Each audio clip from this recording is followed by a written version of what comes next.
بسم الله الرحمن الرحيم.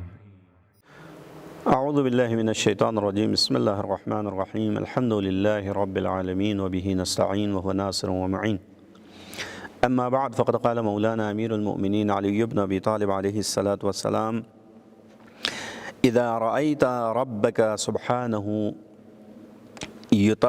یتابع علیک نعمہ وانت تعصیہ فاحذرہ۔ مولا امیر المومنین اپنے اس کلام کے اندر ایک بہت ہی خوبصورت نقطے کی طرف اشارہ فرما رہے ہیں اور انسان کو ہوشیار کر رہے ہیں۔ خدا کی نعمتیں بار بار ہم پر نازل ہوتی ہیں۔ خدا کی نعمت سے کوئی دن ہمارا خالی نہیں ہے، کوئی دن خدا کی نعمت سے ہمارا نہیں خالی ہے۔ لہٰذا مولا فرماتے ہیں کہ تم اگر دیکھو، اذا رأیت، جب تم دیکھو ربک، اپنے رب کو کیسے دیکھو کہ یتابع علیک نعمہ، کہ وہ پے در پہ تمہارے اوپر نعمتیں نازل کر رہا ہے، اپنے وہ پے در پہ اپنی نعمتیں تم پر نازل کر رہا ہے۔ تو وانت تعصیہ، اچھا حالت یہ ہے خداوند عالم تمہارے پر پے در پہ نعمتیں تو نازل کر رہا ہے، لیکن تمہاری حالت یہ ہے کہ وانت تعصیہ، تو پے در پہ اس کی جو ہے نا نافرمانی کرتے چلے جا رہے ہو، گناہ کرتے چلے جا رہے ہو۔ اگر تم ایسی حالت میں دیکھو اپنے آپ کو اور اپنے رب کو، تو پھر فاحذر ہو، اپنے رب سے ڈرو۔ اپنے رب سے ڈرو کیا مطلب؟ یعنی اس انجام سے ڈرو۔ تمہارے اوپر خدا کی نعمتیں مسلسل آتی جا رہی ہے اور تم اپنے رب کی نافرمانی کرتے چلے جا رہے ہو۔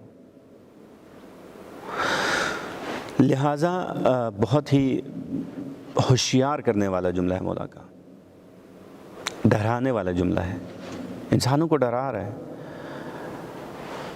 عام طور پر جو تصور ہوتا ہے یہ ہوتا ہے کہ جب خدا کی نعمتیں ہمارے پر نازل ہو رہی ہیں، اس کا مطلب یہ ہے کہ ہم خدا کا شکر ادا کر رہے ہیں، چونکہ خدا نے خود فرمایا کہ لئن شکرتم لازیدنکم، اگر میرا شکر ادا کرو گے تو میں زیادہ کروں گا تمہاری نعمتوں میں۔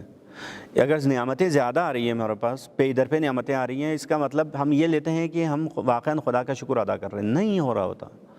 در واقع ممکن ہے ہم زبانی طور پر شکر ادا کر رہے ہو، لیکن عملی طور پر شکر ادا نہیں کر رہے ہوتے، چونکہ پہلے بھی ہم نے کلام کی وضاحت میں فرمایا تھا، عرض کیا تھا آپ کی خدمت میں، مولا نے فرمایا تھا کہ کلام کا یعنی کسی بھی نعمت کا شکر کا طریقہ یہ ہے کہ اس نعمت کو اس راہ میں خرچ کرو جہاں پر خدا نے خرچ کرنے کا حکم دیا ہے، اس نعمت کو اسی مسیر میں استعمال کرو، اسی جگہ استعمال کرو کہ جہاں خدا نے حکم دیا ہے۔ گناہ کرنے کا مطلب کیا ہے؟ یعنی ہم خدا کی نعمتوں کو درست راستے پر استعمال نہیں کر رہے ہیں، بس اس کا مطلب ہم شکر بھی ادا نہیں کر رہے، بس اس کا مطلب ہے کہ شکر ادا کیے بغیر اگر خدا نعمتیں بڑھا رہا ہے، خدا نعمتوں کا سلسلہ نہیں روک رہا، اس کا مطلب ڈرنا چاہیے۔ یعنی کیا؟ یہ ہم گناہ کر رہے ہیں، ہم خدا کی نعمتوں کا شکر ادا نہیں کر رہے ہیں، اس کے باوجود خدا نعمتیں بھیج رہے ہیں، اس کا مطلب ہے کہ کہیں کچھ مسئلہ ہے۔ وہ مسئلہ کیا ہے؟ وہ یہ ہے کہ خدا در واقع مجھے اور آپ کو عذاب کا شکار کر رہے ہیں۔ خداوند عالم کی جو ہے نا عذاب دینے کے طریقے مختلف ہیں، ان میں سے ایک طریقہ امہال ہے۔ خود قرآن مجید میں ایک جگہ فرمائے کہ وَأُمْلِي لَهُمْ إِنَّ كَيْدِي مَتِينٌ، جب یہ کفار جو ہے کے بارے میں کہا ہے کہ جب وہ ہمارے آیات کو جھٹلاتے ہیں تو ان کو جو ہے ہم مہلت دیتے ہیں، یعنی جب گناہ کرتا ہے انسان تو انسان کو خدا مہلت دیتا ہے۔ پھر فرمایا کہ إِنَّ كَيْدِي مَتِينٌ، یہ جو میرا نقشہ ہے، میری تدبیر ہے وہ بہت محکم ہے، مضبوط، یعنی بڑا حساب کتاب شدہ تدبیر ہم کرتے ہیں۔ یعنی کیا مطلب؟ یعنی میں جو نعمتیں دے رہا ہوں تمہاری ناشکری کے باوجود، تمہاری گناہوں کے باوجود، میں جو نعمتوں کا سلسلہ نہیں روک رہا ہے، اس کا مطلب ہے کہ میں کچھ کرنے والا ہوں تمہارے ساتھ، تمہارے ان گناہوں کا اور تمہاری ان ناشکریوں کا کوئی جواب دینے والا ہوں۔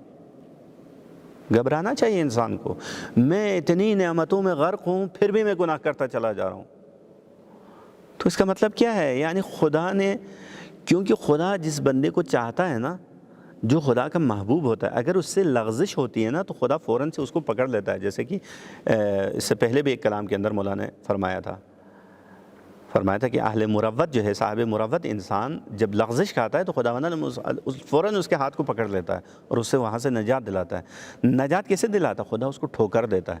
اگر میں گناہ کر رہا ہوں، نعمتوں کا شکر ادا نہیں کر رہا، خدا کی نعمتوں کے پے در پہ آنے کے باوجود گناہ پہ گناہ کرتا چلا جا رہا ہوں، خدا ایک نعمت مجھ سے چھین کر مجھے متوجہ کراتا ہے، کہیں مجھے ٹھوکر مار کر کوئی مصیبت میری زندگی میں لا کر مجھے متوجہ کراتا ہے کہ یہ بندہ خدا کہاں جا رہے ہو تم۔ یہ خدا کی محبت کی علامت ہے۔ اسی لیے بعض اوقات مصیبتیں ہماری زندگی میں جو آتی ہیں، نعمتیں ہم سے جو چھنتی ہیں، ہم فرصتیں جو ہم سے نکل جاتے ہیں، ہمارے ہاتھوں سے نکل جاتی ہیں اچانک سے، یہ در واقع ہمیں متوجہ کرانے کے لیے خدا کی طرف سے ایک ٹھوکر ہوتا ہے۔ یہ خدا کی خاص نعمت ہے، یہ خاص بندوں کے لیے ہوتا ہے۔ بس پے در پہ گناہوں کے باوجود اگر ہم گناہ پہ گناہ کرتے چلے جا رہے ہیں، خدا کی نعمتیں، ان نعمتوں کا سلسلہ نہیں رک رہا، اس کا مطلب ہے کہ مجھے ہوشیار ہونا چاہیے، مجھے سمجھنا چاہیے کہ میرے ساتھ کچھ ہونے والا ہے۔ قبل از کہ خدا کی لاٹھی چل پڑے، مجھے خود اپنے آپ کو سنبھالنا ہوگا۔ لہٰذا ایک عذاب کا طریقہ ہے استدراج، عذاب تدریجی جسے کہتے ہیں۔ خود ایک اور آیت کے اندر سورہ اعراف کی آیت نمبر 182 کے اندر فرماتی کہ سنستدرجہم من حیث لا یعلمون، ہم انہیں آہستہ آہستہ عذاب میں مبتلا کریں گے کہ ایسے کہ جیسے انہیں معلوم ہی نہ ہو۔ یہ بہت خطرناک ہے، انسان کو واقعاً انسان کو متوجہ ہونے کی ضرورت ہے۔ کب خدا کی لاٹھی چلے نہیں معلوم، ممکن ہے چل چکی ہے خدا کی لاٹھی، ہم محسوس نہیں کر رہے۔ یہ نعمتوں کا سلسلہ نہ رکنا خود یہ خدا کی لاٹھی ہے۔ میں گناہ کرتا چلا جا رہا ہوں، خدا مجھے نعمتوں میں غرق کر رہا ہے کہ میں غافل ہو جا رہا ہوں، نعمتوں کی وجہ سے میں غافل ہو رہا ہوں، مزید غفلت کا شکار ہو رہا ہوں، گناہوں پہ گناہ کرتا چلا جا رہا ہوں۔ ممکن ہے ایک ایسا مرحلہ آ جائے کہ میں طغیان کا شکار ہو جاؤں۔ کیوں؟ اس لیے کہ انسان جب اپنے آپ کو غنی دیکھتا ہے تو طاغی ہو جاتا ہے۔ ان الانسان لا یطغی ان رآہ استغنی، انسان طاغی ہو جاتا ہے کہ جب اپنے آپ کو بے نیاز دیکھتا ہے، جب مال زیادہ دیکھتا ہے تو طاغی ہو جاتا ہے۔ خدا نہ کرے میں کسی دن طاغی ہو جاؤں، تو پہلے سے مجھے ہوشیار ہونا چاہیے۔ مولا ہمیں ہوشیار فرما رہا ہے، مولا فرما رہا ہے کہ اگر تمہارے پر نعمتوں کا سلسلہ نہیں رک رہا اور تمہارے گناہ بھی نہیں رک رہے تو اس کا مطلب ہے تمہیں ہوشیار ہونے کی ضرورت ہے۔ فوراً سے اپنے گناہوں کا سلسلہ روک دو، کہیں خدا کے بڑے عذاب کا شکار نہ ہو جاؤ، خدا کے دربار سے دھتکارے نہ جاؤ۔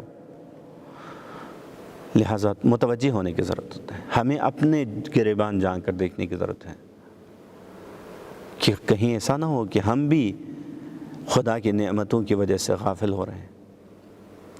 والسلام علیکم ورحمۃ اللہ وبرکاتہ۔